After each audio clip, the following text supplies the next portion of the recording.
Good day, everyone.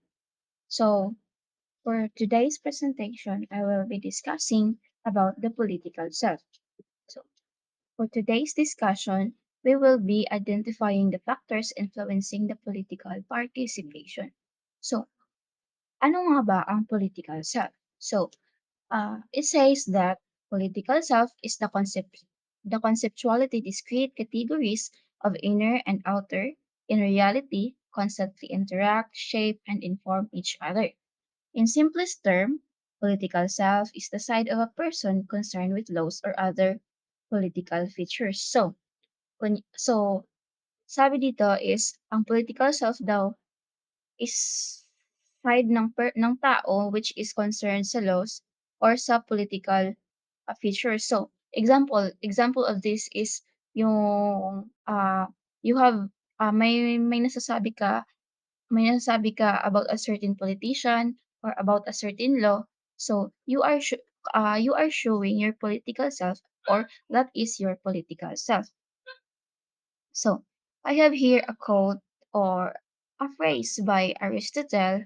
He says that man by nature is a political animal. So, bakit nga ba nasabi to ni Aristotle? Uh, it is because the moment you are born, whether you like it or not, you are already affiliated to a particular state. You cannot escape the political systems that surround you.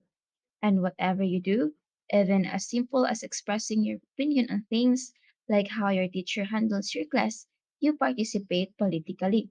And anything that involves power, decision making, and authority involves politics. So, before we discuss further, let us first uh, define politics. So, politics refers to the activities of governments, politicians, or political parties, and it is the way that people living in groups make decisions. So, bakit nga ba merong politics?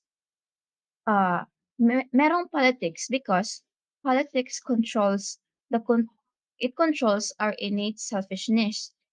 Kasi kung walang politics, we will live in a chaotic society, and the only way to mitigate the effects of our selfish desires is through a system that would be responsible for governing us. So, So, ang specific na function ng politics is to distribute power, set the society's goals, and makes decision. And example is here in, for instance, dito sa VSU, we form a certain politics here. Kasi si Mr. Edgardo Tulen serves as our head or siya yung nagko-control ng lahat ng decision makings, and then kung maka-formulate na siya ng kung ano bang decision or makagawa ng, ah, ng decisions, idi-disseminate niya ito papunta sa kanyang mga, ah, officials na under sa kanya. So, bakit meron tayong president dito sa VSU? It is to it is para makontrol tayo. Kasi kung hahayaan lang natin yung bawat isa na mag-express ng kanilang opinion is magiging masalimuot yung ating society here in the ang ating community dito sa VSU campus. Kaya kailangang merong isang puno na magkokontrol sa atin. So, next is, uh, political self in determining, in understanding yourself. So, your political identity forms part of the entirety of your self-concept, and an aspect of the self may be seen and measured through understanding who you are as a political being. So, this means that your political identity forms part of the entirety of your self concept.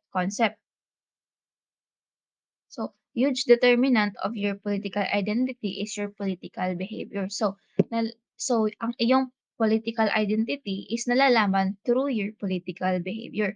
What is these political behaviors?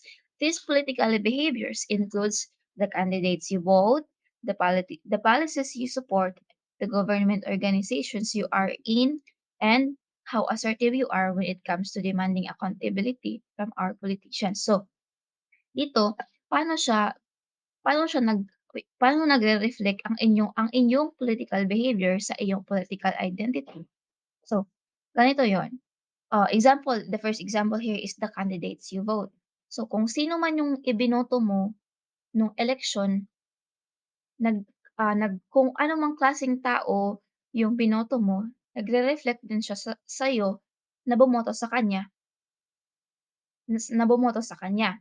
And then, the policies you support. So, it describes you. So, example, ikaw, ik, ikaw na, you support, an individual supports a, an advocacy para sa, kanang, you support an advocacy or a policy that para sa, uh, for anti-discrimination of human rights, gano'n. So, it describes you na ikaw na tao ka, you value,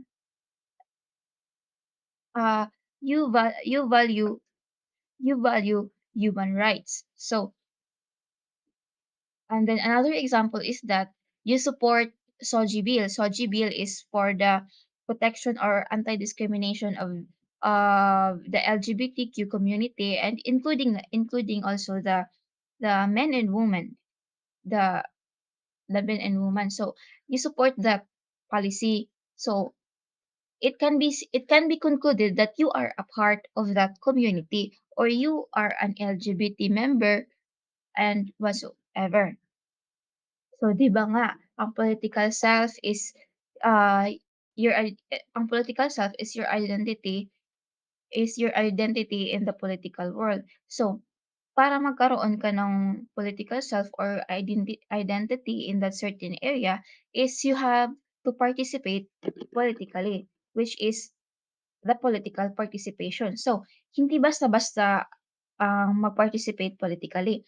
There are factors that affects your political participation. But first, let's identify first political participation from political identity. Political participation refers to how vocal or silent you are in expressing your political views rather. And while political identity refers to identifying yourself into particular groups whose ideologies conforms with what you have in your ideas. So, ang political participation, the examples of political participation is joining rallies, voicing out your opinion about a certain policy, as what I have said kanina. Tapos, puwede din is yung you have a comment, or you have you have you have a statement about or against a certain a certain political person. So, ang political participation, there are factors that affects political participation. So, aside from self-interest, Polar and Cam last 2007 also identified social identification and altruism as other factors that may influence political participation. So, the first factor is self-interest. So, self-interest is anything done for seeking personal gain. So, dito, these factors that affects your political participation is, there are no reasons kung bakit ka nag-participate, or kung kunyari nag-participate ka sa rally. Parang, kasi gusto mo lang, gan'to 'yun yung self-interest. Kasi gusto mo lang, or you have a pers you are seeking for a personal gain. So, kasi may makukuha ka diyaan. Kunyari, nag-join ka sa rally na 'yan, inimbita ka mag-join sa rally na 'yan, tapos nalaman nalaman mo na may binibigay silang pera or snacks or free foods, or basta may makukuha ka in return sa pagsali mo diyan. So, that is self-interest. The next factor is the social identification. Social identification is the encompassing characteristics shared by a particular population, and this is based on what social scientists believe as social identity. And some examples of social identity are race, ethnicity, gender, sex, sexual orientation, age, religions, religious beliefs, and emotional origin. So, social identification. So, ito na factor is parang nag-participate ka, naapektuhan yung political participation mo sa kung saang grupo ka nabibilong or kung saang grupo ka sa tingin mo makakakuha ka ng sense of belongingness.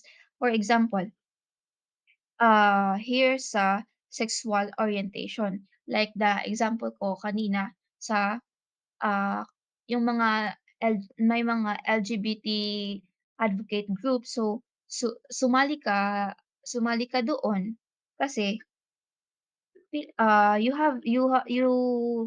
have sense, you feel um sa LGBT advocates. So, sumali ka doon kasi you identified yourself as a member of the LGBTQ community. So, you support, you participated politically kasi, you participated politically kasi yun yung sense of belongingness mo. So, I have here another example is the main point of the social identification factor is that your affiliation to a particular group gives you a sense of self. So, such association will provide the individual with a specific social identity, which become the reference to decisions as an independent minded individual. So, uh,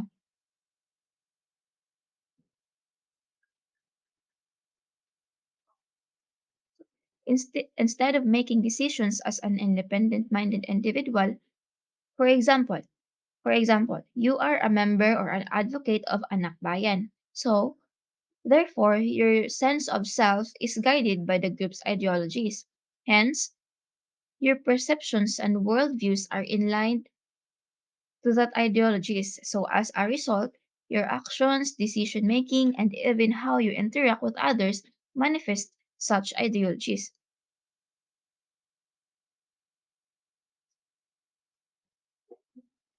So, another factor is the altruism. So So as what you can observe here dito sa pictures is there is a common ground, merong common ground 'tong apat na picture na ito. So ano yon? It is helping. Hel ito, the common ground of this picture is helping. So that is the thought of altruism. So altruism is defined as the behavior to help other people without expecting something in return. Uh the thought of altruism, so tutulong ka or it is your free will to help without expecting na may makukuha ka in return or may makukuha ka dahil tumulong ka. You just tumulong ka lang kasi gusto mo or you have that altruistic urge to help.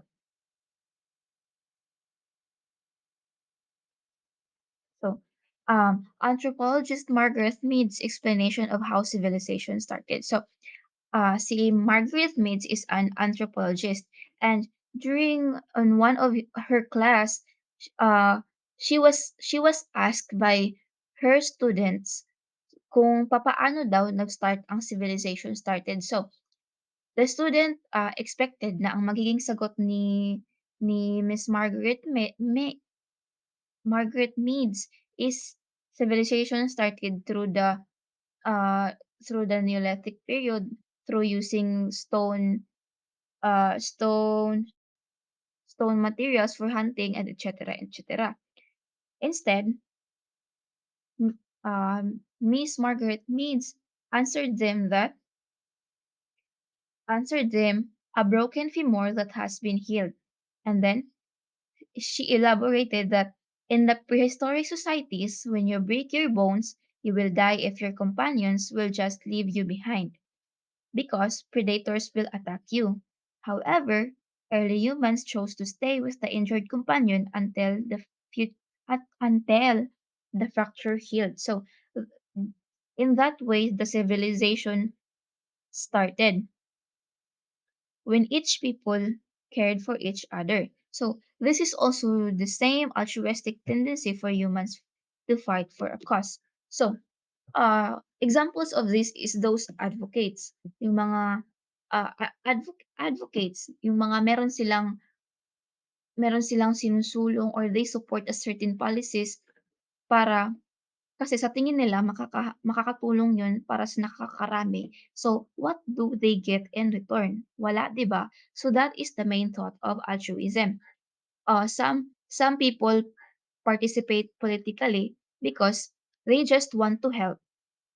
Then, so let's then theory. So, in conclusions on that, political participation is motivated by a combination of self-interest, altruism, and social identity. In a way, having a combination of the three might seem paradoxical since altruism and self-interest by definition could not exist simultaneously. Still, the totality of political motivations can and will be a mixture of the three. So that would be all, and thank you.